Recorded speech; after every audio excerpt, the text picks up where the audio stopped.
right, we're going to work through the practice tests for triangles in Chapter 10.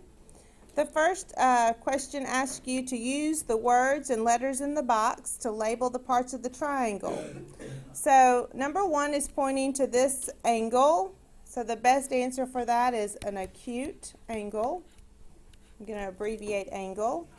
Number 2 is pointing to a side. Well, side's not a choice, but leg is a choice. Is that leg A or is that leg B? I'm going to call it A, but if you called it B, you're not wrong because it does not matter which one you label as A and which one you label as B. This is the hypotenuse, that funny word, also known as C. The hypotenuse is always C. And remember, the right angle is always pointing to the hypotenuse.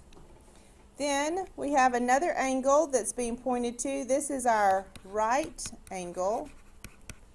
And you may abbreviate angle with this little symbol that stands for angle. This is our other leg. So if I named the first one A, I need to name the second one B. Or if you name the first one B, then this one is going to be A. And the last angle is another acute angle. For right triangles, if one angle is 90, the other two angles have to be acute because you can only have a total of 180 degrees. So if you've used up 90 degrees, then that means the other two angles cannot be more than 90. They have to both be less than 90. So they will not be obtuse. They'll always be acute. Okay, when we get down to naming all the sets of numbers that each of these apply to, I failed to give you counting numbers. So add everybody to your list C for counting numbers, because on the test I do ask you if it's a counting number. So number 10, 12. 12 is a counting number. 12 is a whole number. 12 is an integer. And 12 can be written over 1, making it a ratio or a rational number. For number 11, negative 15 is not something we say when we count. So it is not a counting number. It is not a whole number, so instead it is only an integer, and again can be put over 1, so it is rational. So Z and Q are the only two that apply to negative 15. 2/7 is a ratio, 2 to 7, a fraction, a ratio, so it is only Q. 0.3. That is not written as a ratio, but can I write it as a ratio? Sure I can. That's the same thing as 3 over 10, so it is also Q, a rational number. 0.6 repeating, if you all remember, that's understood to be 6 over 9, which simplifies to 2/3, so it is also a rational number. The square root of 16 equals 4. Oh, 4 is a counting number. 4 is a whole number. 4 is an integer, and 4 over 1 would be considered a rational number. On your calculator, somebody do the square root of 10 for me. I think it's 3 point something. It does not turn into a nice pretty decimal that could be made into a fraction, so that makes it irrational. Pi is 3.14159, and it keeps on going. Pi is the most famous what? Irrational number. Number 18 asks us to order these from least to greatest. Oh, that would be tricky of me on the test to say order them from greatest to least, wouldn't it? But I don't know what I'm going to do, but right now it's asking us to go from least to greatest. So I need to know what each of these values are. So when I do the square root of 6 on my calculator, it's approximately 2.4. Then I already have 2.76 repeating, so it'd be 767676. 2 5/8 is approximately 2.6. and 16 divided by 7 is approximately 2.3. So from least to greatest, let's make a little box to fill in our answer here. We do not write 2.3 class and 2.4 and 2.6. We write the original problem. So 16/7 is least. Next is the square root of 6. Next will be 2 5/8. And then the greatest number is 2.76 repeating. And that's how you should write the answer on the test. Go back to your original numbers, even though we turned them all into decimals to determine which one was least and which one was greatest. But you write the answer in the original format. Simplifying square roots. You should have become familiar by now with the square root of 49. That is 7. And it's positive because it's asking me for the principal square root. Number 20, a negative square root cannot be. There's no number times itself that will give me a negative answer. So I say no solution or no real solution. Either way you want to write that. The null set symbol is fine with me. This is asking me for the negative square root of 64. So it's going to be negative 8. And here they want both.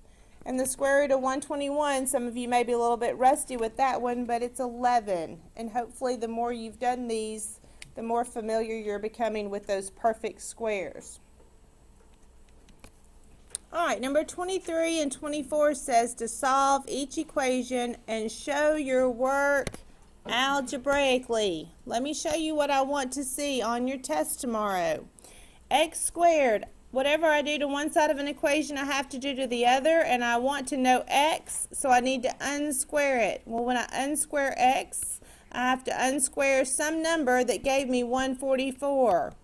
The square root of 144 is 12, but now I'm plugging it in for x, so I have to say it could have been positive 12, or it could have been what? Negative 12. So you have to put positive or negative 12 as your answer when you're solving for x. Now let's look at the difference between that question and the one up above. Here it just said I want the positive square root of 49, that's 7. This says some number squared was 144. So it could have been the positive or it could have been the negative, because negative 12 squared also gives me positive 144. And so does 12 squared give me 144. So I do not know which one they used originally for x. Showing me the algebra on number 24. To get x by itself, the first thing I need to do is divide by 5. You with me? To divide by 5. Now I have x squared equals 5 goes into 125 times. So now I'm going to take the square root of both sides, and x is going to be positive or negative 5. So when it's solving for x, you need to realize it's going to be positive or negative in your answer every time when you're looking for the x. Classifying angles. If it is greater than 90 degrees, we call it obtuse. If it is less than 90 degrees, we call it acute. And if it is equal to 180 degrees, we call it straight. A straight line is 180 degrees. If it had been 90 degrees, what would we call it, class? Right. So those are your 4 possible choices, just in case on the test tomorrow I give you a 90 degree. You need to know to say that it is right. All right, algebraically, there's that word again. Show me your work. So the formula, when we're looking for the angles of a triangle, we learned at the beginning of this chapter that all the angles of a triangle, angle A plus angle B plus angle C, all the angles add up to equal what, Molly? 180 degrees. So for this triangle, A is 25 degrees, so I plug that in for A. B is 50 degrees, so I plug that in for B. And C is what I'm looking for, so I'm just going to give it a variable. That way I'm doing it algebraically, and I give it the variable of x, and they all add up to be 180 degrees. So 25 plus 50 is 75. So 75 plus x equals 180. This might be a good time to have a scrap piece of paper. Subtract 75 from both sides to be able to solve for x, getting x isolated, undoing the addition by subtracting 75. And 180 minus 75 is going to give us 105. So angle C measures 105 degrees. So then 29 and 30 says classify it by its sides and its angles. Well, I don't know the measurement of the sides. So who thinks they can tell me what I do know for sure, since I don't know the actual length of their sides? What do I know about their sides? So what do I know about the sides? John? None of the sides are equal. Because none of my angles are equal, right? If none of my angles are equal, then none of my sides are equal. So I call that what, Phoebe? Scaling. That's my sides. Now, what do I know about my angles? I have a 25 acute angle, a 50 a little bit bigger but still acute angle, and then I have a 105. Corey, if it's greater than 90, what do we call it? Obtuse. Good job, Corey. So it's scalene obtuse.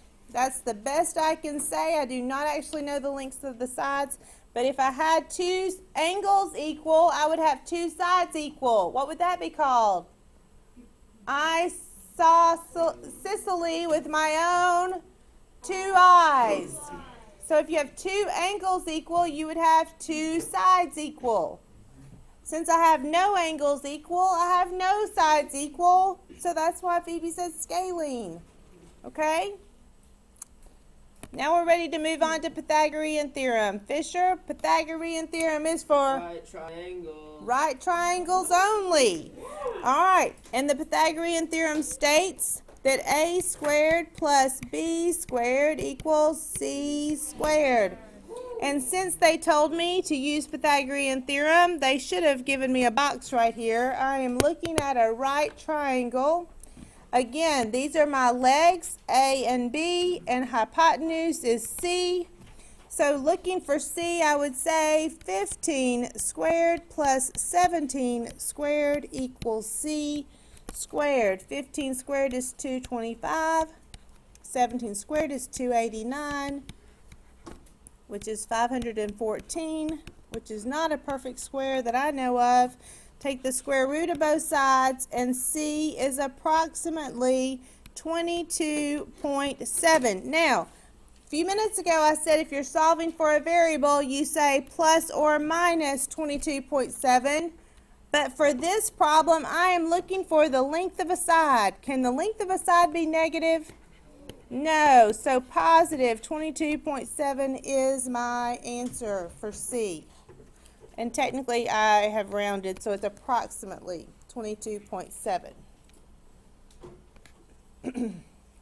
All right, 32, it's a TV. They're usually rectangular. And it tells us that the diagonal across was 25 inches. And it was 20 inches long.